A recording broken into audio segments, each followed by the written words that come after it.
요한복음 4장 13절, 14절 두 절입니다. 혹시 옆에 새 가족이 계시면 성경을 펴서 옆에 분 보여주시며 같이 성경을 읽으셨으면 좋겠고, 이 앞에 스크린에도 본문이 나옵니다. 같이 봉독하시겠습니다. 예수께서 대답하여 이르시되 이 물을 마시는 자마다 목마르려니와 내가 주는 물을 마시는 자는 영원히 목마르지 아니하리니 내가 주는 물은 그 속에서 영생하도록 솟아나는 샘물이 되리라. 아멘. 자, 옆에 있는 분 환영합니다. 저희 교회 오신 것 주님의 이름으로 환영합니다 라고 인사하겠습니다.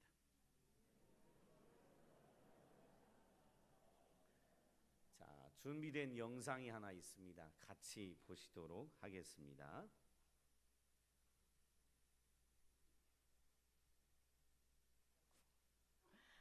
그렇게 해서 저는 이제 장군의 아들 두 여자 주인공이 되면서 하루아침에 정말 바닥에서 위로 올라오기 시작하는데 정말 걷잡을 수 없더라고요.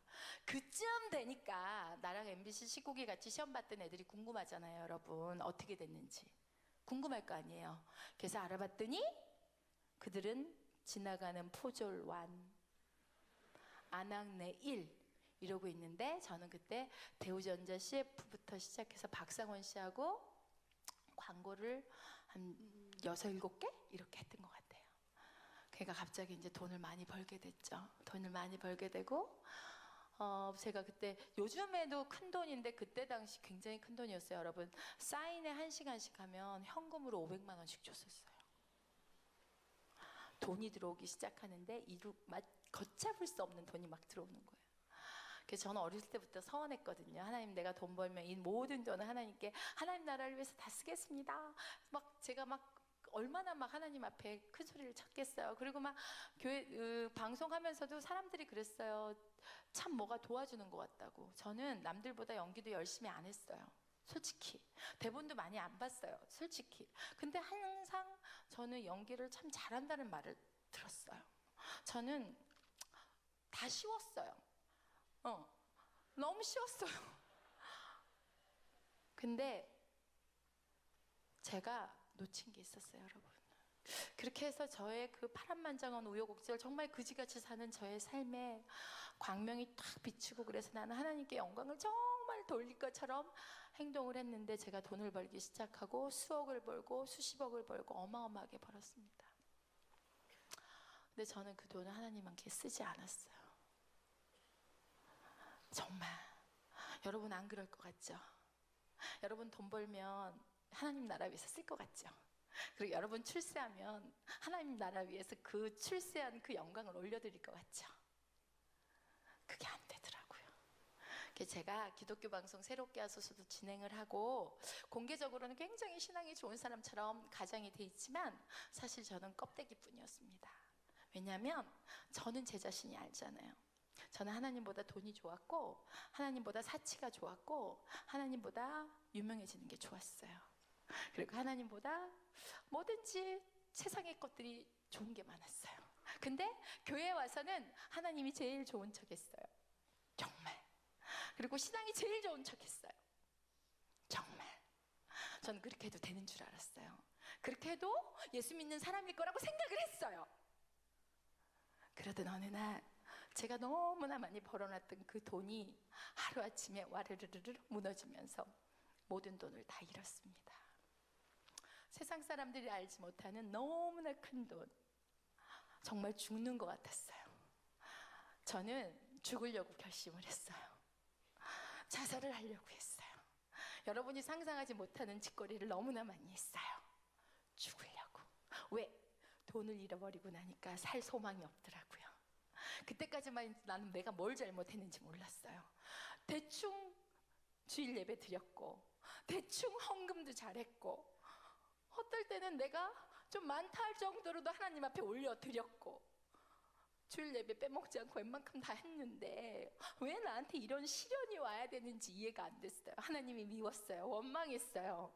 그 세월이 길었습니다. 그때까지도 몰랐습니다. 내가 왜 이런 상황에 처해야 되는지. 저는 어릴 때부터 부모님을 되게 사랑합니다. 지금도 부모님을 사랑합니다. 그래서 부모님에게 망한 거를 보여주기 싫었어요. 형제들에게도 망한 거를 얘기하고 싶지가 않았어요. 정말 외톨이가 됐고 정말 구석으로 막 몰리기 시작했습니다.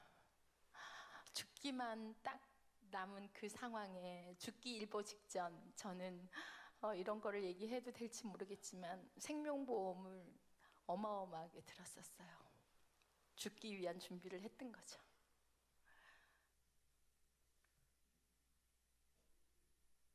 이 영상은 연예인 송채완 집사님이 지난 다니엘 새1의 기도회 동안에 나와서 간증했던 영상의 한 부분을 편집한 것입니다. 이 집사님도 본인이 얘기했던 것처럼 하나님보다 돈, 하나님보다 성공, 하나님보다 인기, 이것을 얻으면 행복할 줄 알았는데 그것이 일순간 사라지는 그 순간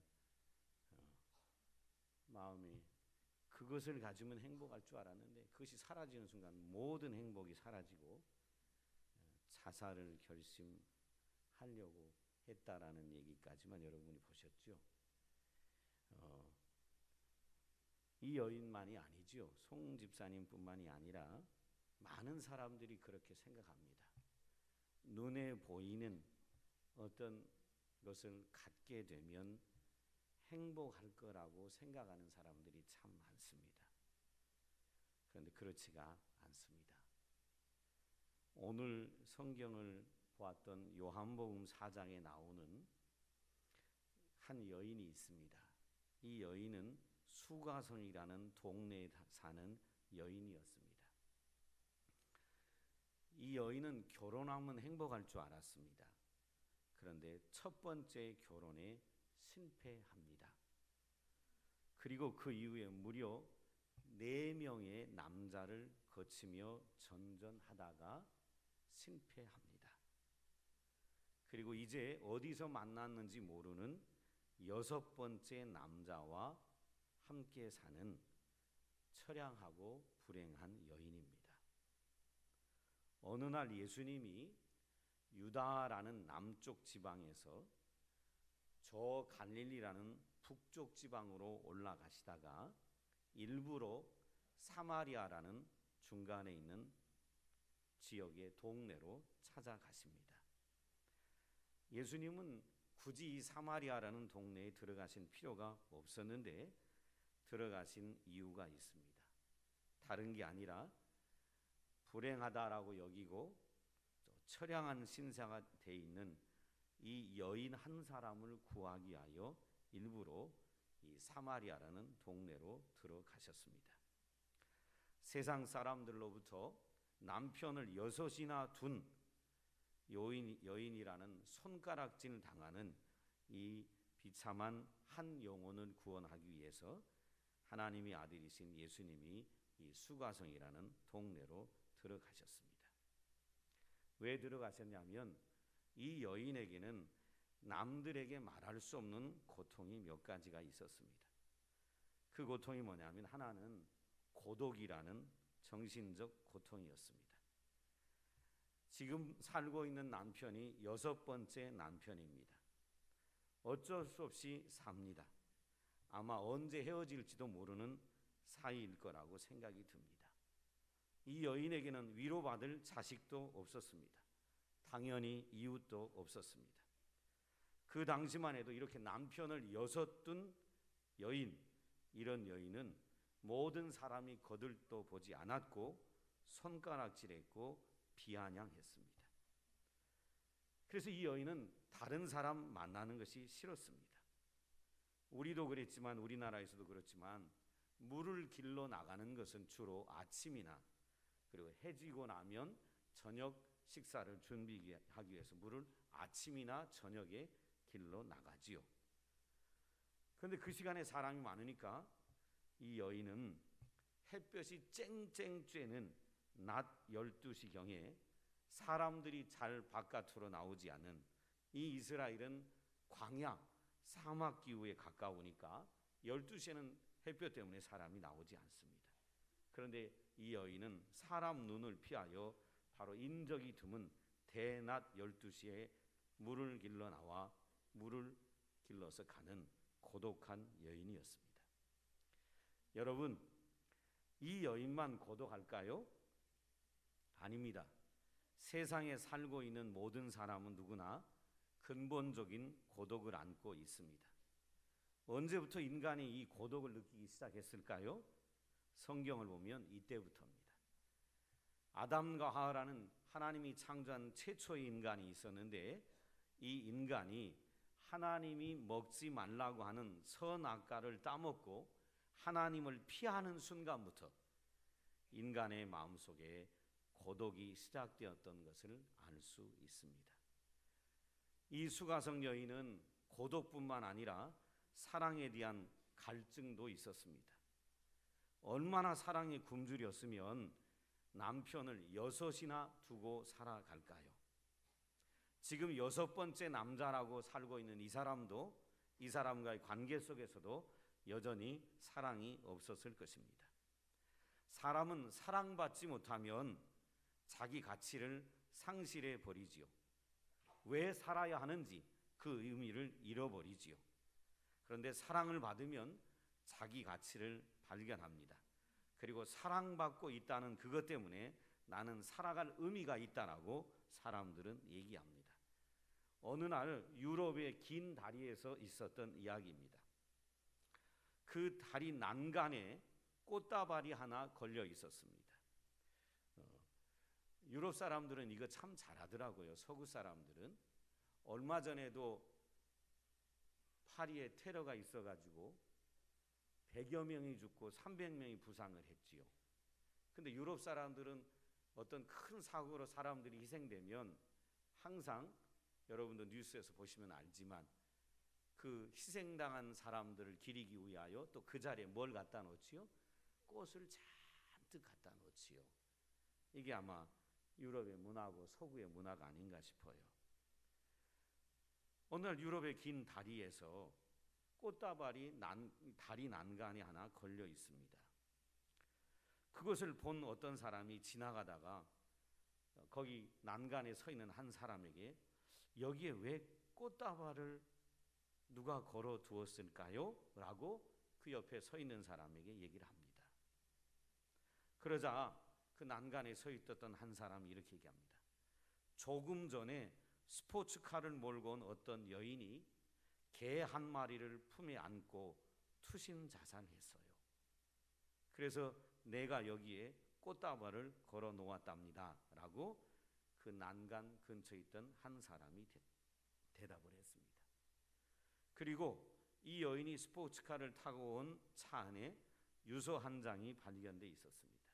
근데 그 유서에 이렇게 써 있었습니다. 아무도 나를 사랑하는 사람이 없다.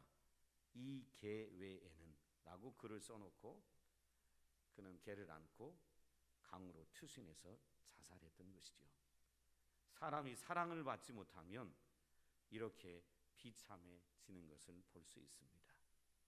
혹시 이 자리에 와 있는 분 가운데서도 저는 묻고 싶습니다.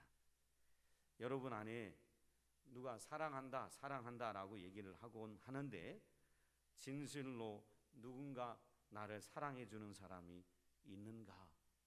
없는 것 같다라고 생각되는 분은 없습니까? 이 수가성 여인에게는 또 다른 고통이 있었습니다. 고독이 있었고요. 그리고 사랑에 대한 갈증이 있었고요. 그리고 영적인 고통이 있었습니다. 남편이 6이었습니다. 어쩌면 창기처럼 살아가는 여인이었는지 모르겠습니다. 그러게 그 여인의 마음속에는 심각한 정신적인 가책이 있었을 것입니다. 아무리 술을 마셔도 취할 뿐이지 술만 깨면 또다시 다가오는 고통, 양심의 가책이 있었을 것입니다. 이렇게 살아서는 안 되는데 내가 이렇게 살다가 나중에 어떻게 될 것인가 라는 불안과 양심의 가책이 있었을 것입니다. 세상에 아무리 악한 사람이라도 다 조금의 양심은 살아 있습니다. 하나님께서 마지막 심판을 위해 아무리 악한 사람이라도 양심을 살려 놓았습니다. 사람들이요, 사람을 속일 수는 있을지 몰라도 하나님은 속이지 못합니다. 떳떳하지 못한 생활을 하는 이 여인 죄책감을 지울 수 없는 것입니다. 그리고 이 여인의 밑바닥, 내면의 밑바닥에는 불안과 공포가 깔려 있었을 것입니다. 지금은 공산주의가 다 사라져가지만 한때 공산주의가 세계를 뒤덮었던 적이 있습니다. 그래서 냉전의 시대라고 자유민주주의 세계와 공산주의 세계가 양분했던 시기가 있었습니다. 이 공산주의의 틀을 놓았던 사람이 레닌이라는 사람입니다. 이 사람이 말이에요, 임종을 앞두고 유명한 말 한마디를 남겼습니다. 그가 한 이야기입니다. 나는 실수를 저질렀다. 압박을 받고 있는 대중은 자유를 얻어야만 했다. 그러나 우리가 취한 방법은 한층 더 압박과 잔악한 대학살만을 선동했을 뿐이다. 나는 생사의 악몽에서 헤아릴 수 없이 많은 희생자들의 피로 붉게 만들어 있는 망망대해 가운데 버려져 있는 나 자신을 발견한다. 지난 일을 뉘우치기에는 이제 너무 늦었다.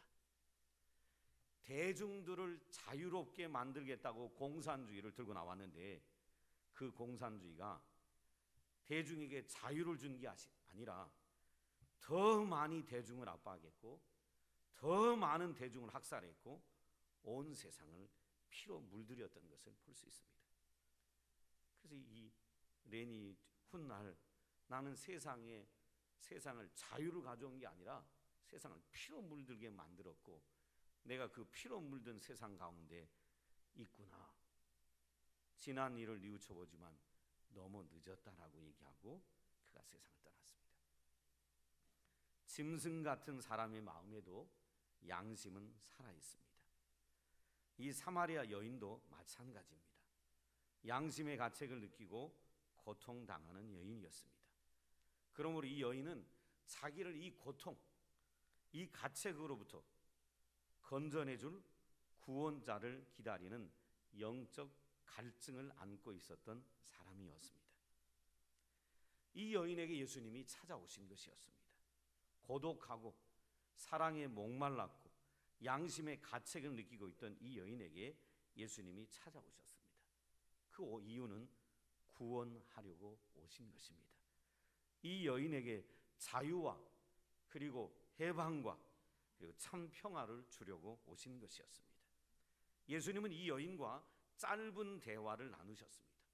근데 그 짧은 대화를 통해 이 여자의 마음에 놀라운 변화가 일어났습니다. 그리고 오늘 성경을 다 읽지 않았지만 이 여인이 예수님과 만나고 그 짧은 통화를 통해서 완전히 삶이 내면이 변화돼서 물을 길로 우물가에 왔던 이 여인이 물 길을 생각은 하지 않고 물동이를 내 던지고 자기가 살고 있던 동네로 뛰어들어가 이렇게 외칩니다. 나의 행한 모든 일을 내게 말한 사람을 와보라. 이가 그리스도가 아니냐라고 그리스도를 전하는, 그리스도를 간증하는 사람으로 그 인생이 완전히 바뀐 것을 볼 수 있습니다.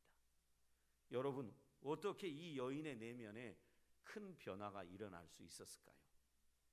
고독 때문에 괴로워했고 사랑에 목말라 했고 양심의 가책을 받고 사람을 피해 다녔고 사람 만나기를 싫어했던 이 여인이 어떻게 송두리째 인생이 바뀌어서 사람들 앞에 서는 걸 주저하지 않고 사람들에게 담대히 여기 인간을 구원할 구원자 메시아 예수가 왔다고 전하는 인생으로 바뀌었을까요? 그것은 주님이 이 여인을 대화를 통해 바꾸고 가셨어요. 어떻게 바꾸고 가셨냐면 이렇게 바꾸고 가셨습니다. 이 여인이 예수님이 먼저 사마리아 동네에 들어가서 목이 가라고 피곤하여 우물가에 앉으셨습니다. 근데 마침 그때 이 여인이 물을 길러 나오는 것이었습니다. 나오자 예수님이 이 여인에게 미안하지만 나에게 물 좀 달라라고 얘기를 합니다. 왜 미안하지만 물 좀 달라고 했을까요? 그건 이런 이유 때문에 그래요. 그 당시에 남여가 유별했습니다. 남자가 함부로 여자에게 얘기하지 않는 시대였고 여자를 천대하던 시대였습니다. 우리나라도 한때 그런 때가 있었죠. 남존 여비 하던 때가 있었습니다. 우리나라도. 이 고대 근동은 남존 여비가 굉장히 강했던 시대고, 특별히 예수님은 유대인인데, 혈통이 유대인인데, 유대인 남자가 이방인 사마리아 여인에게 얘기한다는 건 있을 수 없는 얘기입니다. 그렇게 얘기하지 않습니다. 그런데 예수님이 난데없이 유대인 남자가 이방인이었던 사마리아 여인에게 물 좀 달라고 하는 것입니다. 왜 이렇게 물을 달라고 하셨을까요? 그것은 여인의 관심을 물질적인 것에서 영적인 데로 돌리기 위하여 예수님이 대화를 시작하신 것이었습니다. 미안하지만 물 좀 주세요 라고 여인에게 얘기하자, 이 여인은 그 시대의 문화를 이해하는 사람이었으니까 얼굴도 들지 아니하고, 당신은 왜 유대인의 남자이면서 나에게 물을 달라고 하냐고 순순하게 물을 달라고 하는데 응하지 않습니다. 그러자 주님이 이 여인에게 다시 이야기합니다. 당신에게 물을 달라고 하는 사람이 당신이 누구인지 안다면, 그리고 그 사람이 당신에게 어떤 선물을 주려고 준비했는지 안다면 당신은 두말할 것 없이 물을 줬을 것이고, 아니 나에게 생수를 달라고 했을 것이요 라고 얘기합니다. 그러자 이 여인이 눈이 번쩍 뜹니다. 물을 달라고 한 남자가 자기에게 오히려 생수를 당신이 나한테 달라고 구했을 것이라고 얘기를 하니까 이 여인이 눈을 번쩍 뜨며 이런 얘기합니다. 아니, 우물이 이렇게 깊은데 어디서 솟아나는 생수를 얻을 수 있습니까? 라고 얘기하자 예수님이 이렇게 또한 답을 하십니다. 내가 주는 물을 먹는 자는 영원히 목마르지 아니하리니 나의 주는 물은 그 속에서 영생하도록 솟아나는 샘물이 되리라. 이 여인이 깜짝 놀라는 메시지를 듣습니다. 귀가 번쩍 뜨입니다. 이 여인은 날마다 생수를 길러 나오지 않으면 목말라서 살 수가 없기 때문에 매일같이 이 유물가에 물을 길러 나오는데, 예수님이 하시는 답변은 이겁니다. 여기서 물을 길러 먹는 물을 마시는 사람은 늘 목마르지만 내가 주는 물을 먹는 사람은 영원히 목마르지 아니할 것이고, 그 속에서 영생하도록, 영생이 뭡니까? 죽지 않는 거죠. 영원히 죽지 않는, 영생하도록 솟아나는 샘물이 주어질 것이다 라고 얘기하니까 이 여인이 충격을 받습니다. 그리고 이렇게 얘기합니다. 조금 전에 물을 달라고 할 때 왜 나에게 물을 달라고 했던 이 여인이 이렇게 얘기합니다. 아, 주여, 그런 생수가 있다면 나에게 달라고 주님께 매달립니다. 예수님은 이 여인과의 대화를 통해 물질적 관심에서 그의 관심이 영적인데 관심을 두도록 눈을 돌리게 만드는 것을 볼 수 있습니다. 인간 내면의 문제는 물질적 욕구가 채워진다고 인간의 내면의 문제가 해결되는 게 아니라 더 근본적인 영적인 문제가 해결돼야 인간의 근본 문제가 해결된다는 사실을 이 여인에게 가르쳐 주고 있는 것입니다. 오늘 이 예배에 나온 평안의 가족 여러분, 또 함께 온 새 가족 여러분, 여러분도 기억하십시오. 육체의 욕망은 물질을 더 많이 소유한다고 육체의 욕망이 해결되는 것이 아닙니다. 근본 문제가 있습니다. 그 근본 내면의 문제, 영적인 문제를 해결하지 않고는 어떤 것을 갖고도 인간의 욕망은 채워지지 않습니다. 성경에 모든 걸 눈에 보이는 대로 다 가져보려고 몸부림쳤고 실제 다 가졌던 사람이 있습니다. 근데 그가 한 고백이 있습니다. 그가 누구냐면 솔로몬이란 사람입니다. 이스라엘 왕 가운데 솔로몬이 있었습니다. 눈에 보이는 대로 다 가져보려고 했습니다. 금, 은, 보화, 심지어 솔로몬은 왕궁이 다 금이었고 방패도 금이었고 전쟁에 나가는 칼도 금이었고 모든 것이 금이었습니다. 그러니까 세상의 모든 나라 왕들이 솔로몬이 왕이 있을 때 한번 와보고 세상에 무슨 지혜로 이렇게 많은 금을 모았는가, 그 지혜가 어디서 나왔는가, 솔로몬의 지혜에 탄복했던 일이 있습니다. 솔로몬이 금, 은, 보화를 다 가지면 행복할 줄 알았습니다. 온 세상의 것을 다 끌어모았습니다. 그리고 여인을 많이 두면 행복할 줄 알았습니다. 우스갯소리 하겠습니다. 여기 남자분들도 그러지요? 부인이 셋만 있으면 천국 될 것 같지요? 차마 그런다고 대답을 못 하겠지. 옆에 부인이 계신데, 아들, 딸이 있는데. 그렇다면 오늘 들어가서 여기 다 그냥 끊기겠죠. 그리고 아마 속옷만 입혀갖고 발로 차가지고 아내가 집 밖으로 쫓아불겠지요. 차마 그런 말 못 하겠지요. 근데 인간의 남성 내면에 부인 한 5쯤 있었으면 좋겠다, 그런 마음이 있을 거예요. 그러니까 이슬람 지금도 그렇지. 이슬람은 부인이 5, 6, 7이지요. 다 인간의 욕망에서 나오는 거지. 솔로몬은 부인이 1000명이 넘었습니다. 1000명이 넘었어요. 부인이 1000명이 넘으니까 한 부인한테 들어가는데 3년 이상 걸렸어요. 보통 일이 아니에요. 1년이 365일이니까 내가 오늘 밤에 잔 부인한테 들어가는데 3년 후에 가는 거예요. 부인이 누군지도 구분을 못할 것 같아요. 그러잖아요. 부인을 자꾸 봐야 이 부인이 누구구나 이름을 알 텐데 부인이 1000명이 넘는데 이름을 어떻게 외우겠어요? 그러면 행복할 줄 알았지요. 인간의 내면의 욕망이 다 해결될 줄 알았지요. 모든 금은보화 다 가졌고 여인이 1000명 이상을 부인으로 두었고, 그랬던 솔로몬이 늙어서 한 고백이 있습니다. 전도서 2장 10절 11절에 모든 일의 수고가 다 헛되고 무익했노라. 무익했노라.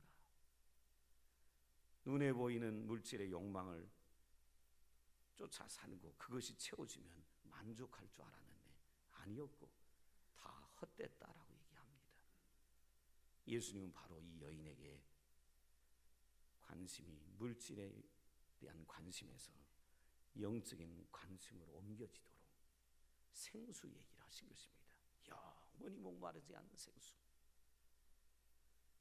오늘 이 자리에 나와 있는 우리 교우 여러분 다시 기억하시고, 오늘 우리 교인들의 초청을 받아 나온 새 가족분이 계시다면 제가 도전합니다. 영적으로 깨어날 때 우리 내면의 문제가 해결이 됩니다. 영적으로 깨어나지 못하면 내면의 문제가 해결되지 않아요. 생수를 영원히 목마르지 않는 생수를 예수님이 주시겠다고 하니까 이 여인이 그런 물 있으면 나도 달라고 하자 예수님이 갑자기 대화를 바꿉니다. 대화를 바꾸시면서 이제는 이 여인이 갖고 있는 문제를 드러내게 만드십니다. 그게 뭐냐면 죄였습니다. 예수님이 이렇게 얘기하십니다. 그런 물이 좀 나 좀 달라고 하니까 예수님이 말을 바꾸시더니 그러면 내 남편을 데리고 와라, 이렇게 얘기하십니다. 내 남편을 데려오라고 하니까 이 여인이 갑자기 난처해졌습니다. 이 여인에게는 남편이 6명이 있습니다. 도대체 누구를 데려와야 한다는 말인가? 그리고 남편을 6둔 불결한 여인이라는 자신의 과거가 드러날 판국입니다. 그러자 이 여인이 얼떨결에 이렇게 대답합니다. 저는 남편이 없습니다. 남편이 6이나 있는데 남편이 없다는 것입니다. 그러면 예수님이 더 이상 대화를 안 할 줄 알았습니다. 그런데 여러분, 하나님의 아들이신 곧 하나님이신 예수님이 그걸 모를 리가 없지요. 예수님이 이렇게 얘기합니다. 네 말이 맞다. 내게는 남편이 없다. 지금 5하고 살았고 또 지금 6번째 남편하고 살고 있는데 그도 네 남편이 아니다 라고 얘기하니까 이 여인이 깜짝 놀랍니다. 남편이 6이 있다는 얘기를 숨기고 싶었습니다. 근데 자기의 허물과 연약함이, 죄가 그냥 다 드러나는 것입니다. 여러분, 왜 예수님은 이 여인의 죄를 들추셨을까요? 왜 예수님은 이 여인의 상처를 찌르셨을까요? 그것은 이것 때문에 그렇습니다. 여러분, 생수가 뱃속에서 끝없이 솟아오르려면 막힌 데가 없어야 합니다. 여러분, 수도꼭지가 있는데 수도꼭지가 막혀 있으면 물이 나오나요? 안 나오나요? 안 나오지요.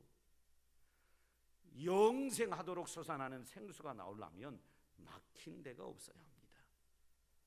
막힌 데가 없으려면 회개해야 하는 것입니다. 자신의 잘못을 하나님 앞에 그대로 내놓고, 주여, 나는 이런 죄인입니다. 너무나 추한 죄인입니다 라고 회개할 때 막힌 곳이 뚫어지게 되고 영생하도록 하는 생수가 솟아 나오는 것이지요. 그래서 진정한 기쁨을 누리게 되는 것이지요. 예수님은 바로 이 여인의 문제가 무엇인지 죄를 깨닫고 고백하도록 만드신 것이었습니다. 이렇게 하신 후에 예수님이 이 여인에게 이제 자기가 누구신지를 얘기합니다. 이 얘기를 하자 이 여인이 이렇게 얘기합니다. 하나님의 아들 메시아가 오면 나의 모든 문제를 해결해 주실 것입니다. 이렇게 얘기를 하자 예수님이 이 여인에게 이런 얘기합니다. 내가 바로 그다. 메시아가 오면, 이 여인이 메시아가 오면 나의 인생의 모든 문제가 해결될 것입니다 라고 예수님께 얘기를 하자 예수님이 이렇게 얘기합니다. 네가 그토록 기다렸던 그 메시아, 그가 바로 나다. 이렇게 얘기합니다. 그 순간 이 여인의 눈이 번쩍 뜨였습니다. 자기 앞에 계신 분이 하나님의 아들이시고 그토록 기다렸던 메시아인 예수 그리스도임을 알게 되자 이 여인은 송두리째 바뀝니다. 송두리째 바뀌고 영원히 목마르지 않는 생수를 마신 사람이 됐습니다. 그리고 물을 길로 왔던 물동이는 내던지고 동네로 뛰어들어가 내가 만난 분이 있다. 그분은 내가 한 일을 다 알았고 내가 한 일을 나에게 얘기한 바로 메시아다 라고 전하는 증인이 됐습니다. 여러분, 예수님이 말씀하셨던 생수가 뭘까요? 영원히 목마르지 않고 솟아나오는 생수가 뭘까요? 생수는 이겁니다. 예수 그리스도이십니다. 생수가 예수 그리스도예요. 그래서 생수인 예수 그리스도를 마시고 먹는 사람은 영원히 목마르지 않는 것입니다. 어떻게 예수님이 하나님이시고 인간의 몸을 갖고 있는 분인데 어떻게 예수님을 마십니까? 이렇게 마시는 것입니다. 예수님께 와서 예수님을 믿는 것이 생수를 마시는 것입니다. 예수께 나와 예수가 하나님의 아들이다, 이걸 믿는 순간 이 안에서 영원히 목마르지 않는 생수가 솟아나오는 것입니다. 이 여인이 예수님을 하나님의 아들로 믿는 그 순간에 이 여인을 괴롭혔던 고통들, 고독, 사랑에 대한 목마름, 양심에 대한 가책, 이 모든 것들이 사라졌습니다. 사라졌기에 이 여인은 완전히 변화됐고 사람을 더 이상 피할 필요도 없었습니다. 사람 앞에 가서 담대히 내 인생 문제를 해결해 준 분이 있다. 이분이 예수다, 예수다 라고 전하는 사람이 됐던 거 볼 수 있습니다. 오늘 이 자리에 나온 우리 평안의 가족, 또 우리 새가족 여러분, 제가 여러분에게 도전합니다. 이 땅에 살아가다 우리는 수많은 문제를 만납니다. 근데 그 수많은 문제의 답은 하나입니다. 그 답이 뭐냐면 예수 그리스도이십니다. 이분 만나면 인생의 모든 문제가 해결이 됩니다. 여러분 자녀들이 어릴 때, 저는 유치원이 없던 시대에 자랐으니까 여러분 자녀들 키울 때 어린이집, 유치원 보내본 경험 있는 어르신들이 있지요? 또 아들, 딸 낳아가지고 늙어서도 쉬지 못하고 아들, 딸이 미안합니다. 여기 그런 집 있으면 아들, 딸이 지들이 키워야지, 지들이 안 키우고 낳았으면 지들이 키워야지. 나가지고 어머니 아버지한테 갖다 놔가지고 젊어서도 자기들 키우려고 죽도록 고생했는데 늙어서도 뼈 빠지게 고생하게 만드는 그 자식들, 미안합니다. 그건 자식이 아니라고 하긴 좀 미안한데 그런 자식은 쫓아버리세요. 죽도록 아들 딸 키우느라고 고생했는데 또 손자까지 키워, 뼈 빠지게. 그리고 그 고생도 잘 모르고 자식들이. 우리 교회는 그런 자식들 없었으면 좋겠어요. 부모의 공로를 아는 그런 자녀들 됐으면 좋겠어요. 여러분, 어찌됐든지 지금 내 아이들이 유치원 어린이집에 다니거나 할머니 할아버지가 유치원에 데려다 주거나, 여러분 가끔 어린이집 유치원에 가보면 부모를 떠나서 잘 뛰어노는 아이도 있지만 엄마가 데려다 주고 딱 돌아서는 순간부터 우는 아이가 있습니다. 아무리 달래도, 선생님들이 아무리 업어줘도 안 좋아하는 아이가 있어요. 계속 우는 아이가 있습니다. 어머니를 그리워하는 아이가 있습니다. 어머니와 떨어지는 순간 불안과 두려움으로 괴로워하는 아이가 있습니다. 이 아이에게 해답이 뭘까요? 이 아이에게 해답이 뭡니까? 엄마입니다. 엄마 만나면 두려움도 불안도 그리고 눈물도 다 사라집니다. 여러분, 마찬가지입니다. 우리를 지으신 분이 있습니다. 우리를 이 땅에 태어나게 하신 분이 있어요. 그분 만나면 인생의 모든 문제가 다 해결이 됩니다. 불안도 두려움도 고통도 다 사라지는 것입니다. 영생하도록 솟아나는 샘물을 먹고 마시게 돼서 인생의 참 행복을 경험하게 되는 것이죠. 제가 준비한 영상이 하나 있는데 이 영상을 잘 보시면 미리 설명하고 있습니다.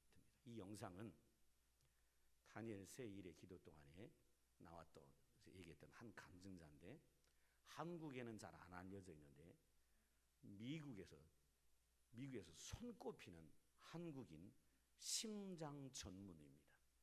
그리고 우리나라보다도 중국, 북한에서 더 유명한 세계적인 심장 전문으로 알려졌고요. 북한에 가서도 수많은 심장병 환자를 고쳐서 새 생명을 얻게 했던 한 분입니다. 근데 이분이요, 대학 다닐 때 술고래였습니다. 신촌에서 학교 다녔다는 걸 보니까 연세대학을 다닌 것 같아요. 연세대학 다니면서 대학 동안에 술을 낮마다 퍼마셨던 사람입니다. 근데 이 사람의 인생이 어떻게 되는가 한번 보시죠. 보겠습니다.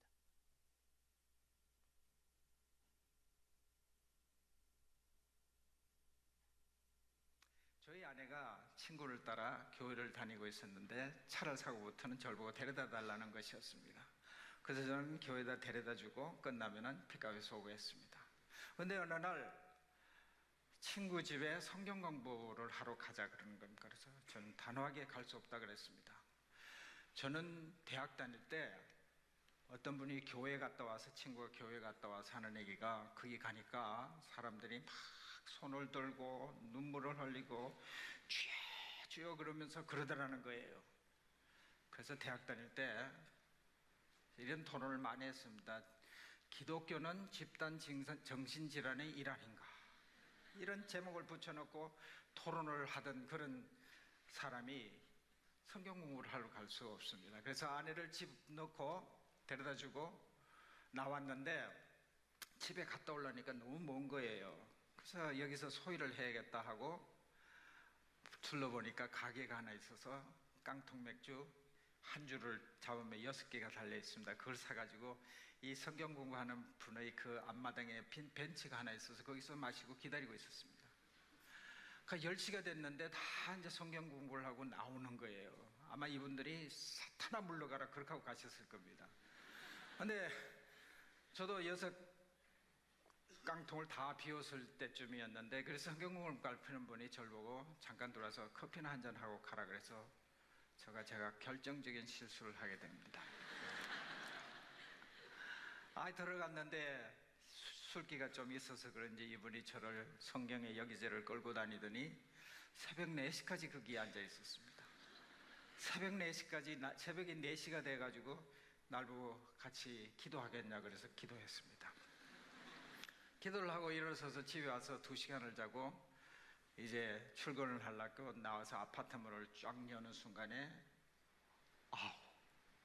이 세상이 어떤 세상인가, 이 세상이 완전히 달라진 것을 경험했습니다. 우리 집 앞에 조그마한 공원이 있었는데 나무들이 막 살아서 숨쉬는 것 같고 아름다운 선율이 들리는 것 같더니 난데없이 내 가슴 속에 뜨거우면서도 평화로우며 기쁨과 놀랄만한 평화가 찾아오는 것을 경험하면서 이분이 하나님이시구나. 어제 저녁에 그분이 절 보고 성경 구절을 읽고 기도하자 그랬는데 그 기절이 생각도 안 나는데 갑자기 그 생각이 나는 거예요. 요한복음 5장 25절에 죽었던 자들이 하나님의 음성을 들을 때가 오느니 이때라. 듣는 자는 살아나리라. 하나님께서 지난밤에 나한테 새로운 생명을 주셨군요. 하나님이 나한테 직접 계셔서 나에게 이런 생명을 주셨군요. 내가 거듭난 사람인군요. 얼마나 감격적인, 사도 바울이 내 몸에 예수의 흔적을 가진다 한 것처럼 하나님께서, 성령께서 제 마음속에 오셔서 저를 만나 주셨습니다. 그날 이후로 제 삶이 하루아침에 변했습니다. 생각하는 게 달라지고, 세계관이 달라지고, 사람을 보는 게 달라지고, 가치관이 달라지고, 술 먹던 거, 담배 먹던 거 다 끊고 병원과 집과 교회만을 다니면서 생활을 시작하게 됐습니다. 그렇게 주님을 영접하고 교회를 들어갔는데 너무나 반갑게 맞이해 줬습니다. 제 앞줄에 가서 앉았습니다. 찬송이 불러지는데 눈물이 나면서 손이 저절로 올라가는 거예요. 제가 하나님을 알기 전에 했던 내 말대로라면 저야말로 중증 정신병자가 돼가고 있었습니다. 그렇게 해서 믿음의 생활을 하기 시작했는데 하루는 저 아내가 저에게 이런 얘기를 했습니다. 나는 이렇게 하루아침에 변하는 남자를 어떻게 믿고 살까?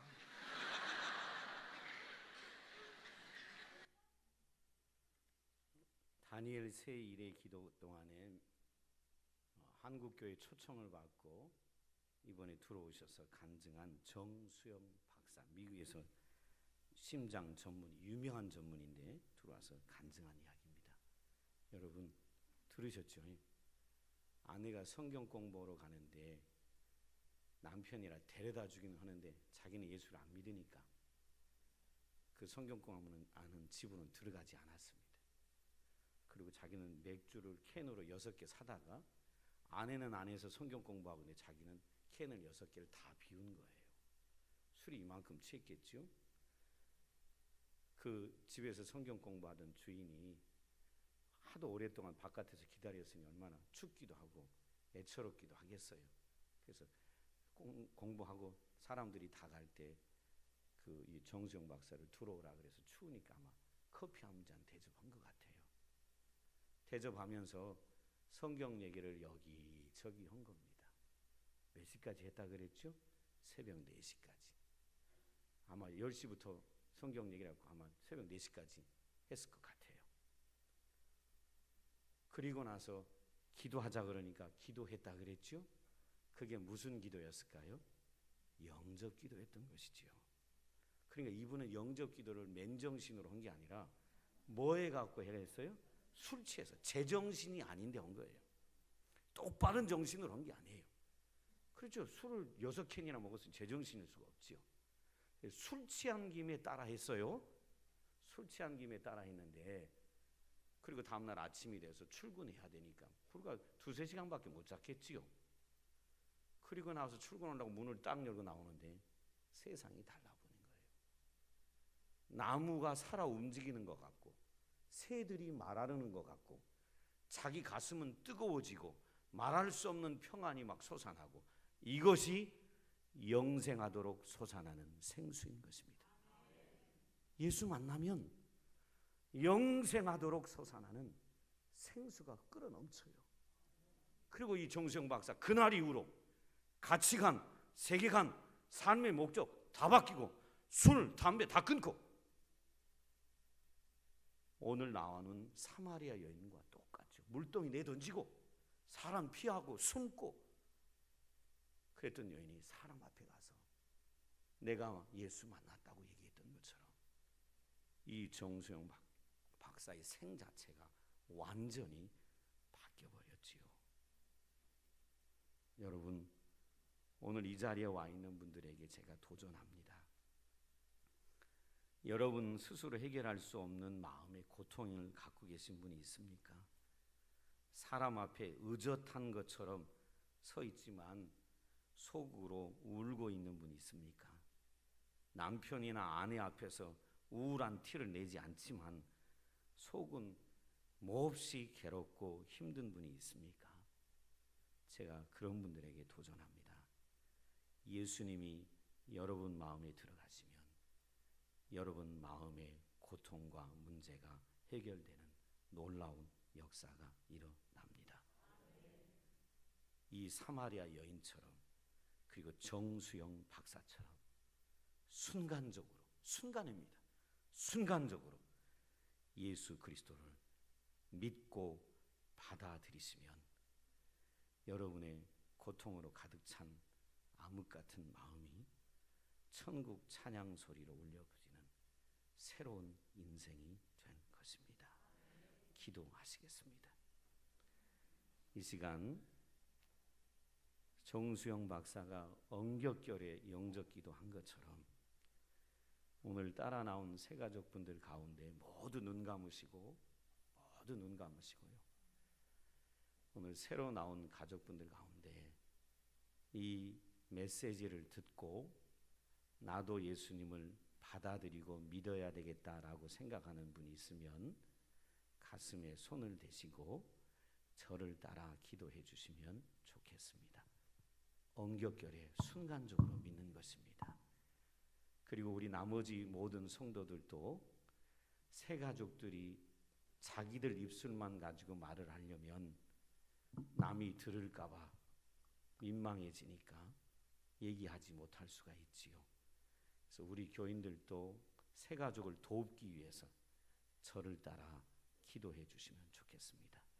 새 가족 여러분, 용기를 내서 저를 따라 기도하시면 여러분의 인생에 놀라운 변화가 일어날 것입니다. 기도하겠습니다. 온 교인들이 따라해 주세요. 하나님 아버지, 오늘 예배의 자리에 불러주셔서 감사합니다. 말씀을 통해 나도 죄인임을 깨닫고 고백합니다. 예수님, 내 안에 들어오셔서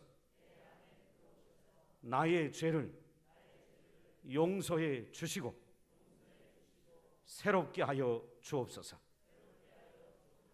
이제부터 예수님을 나의 구주로, 나의 주인으로 모시고 살렵니다.